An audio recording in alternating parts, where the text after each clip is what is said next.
Hello everyone, a very warm welcome to my weekly update. We've just had the first, effectively, of the leadership candidates join us here at Stony Park, our headquarters agricultural house, for a hustings on food and farming. And I'm absolutely delighted today to hear that Liz Truss has also agreed to do a hustings. She'll be joining us on the 1st of September. That will probably be fully virtual. I think it'll be London based, but I can't tell you how important it is to be engaging with who will be our next Prime Minister.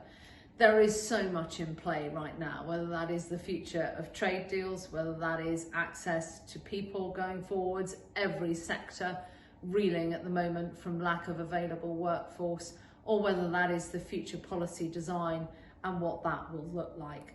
So having that engagement for us is absolutely key on your behalf.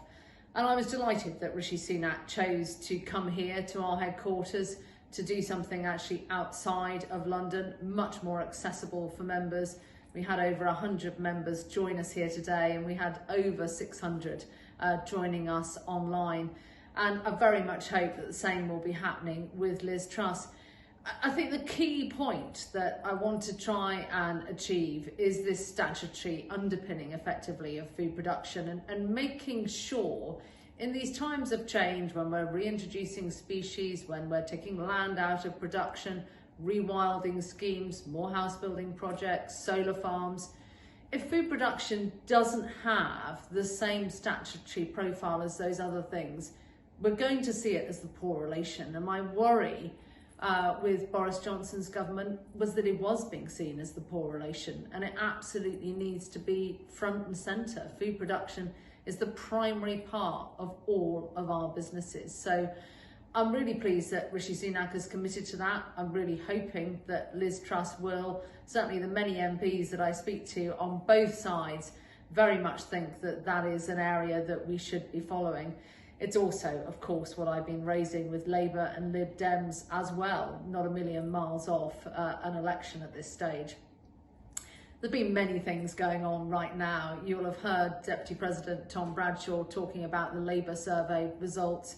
Pretty shocking, quite honestly, in these times of a cost of living crisis, to see that we are seeing so much go to waste. So 40% of growers reported losses on the back of lack of access to workforce. So this is unsustainable going forwards. It's not something that the country can afford, and it is absolutely not something that growers can afford.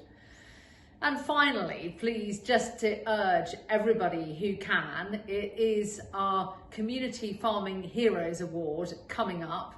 Next week is the last week for MPs to nominate somebody who might not be in the public profile at all, but they're just a rural champion. They're doing great things at home in that constituency.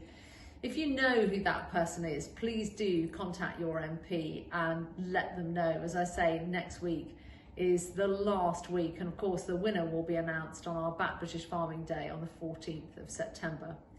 So as ever, please do take care, look after yourselves, and I really look forward to speaking to you again next week. Many thanks.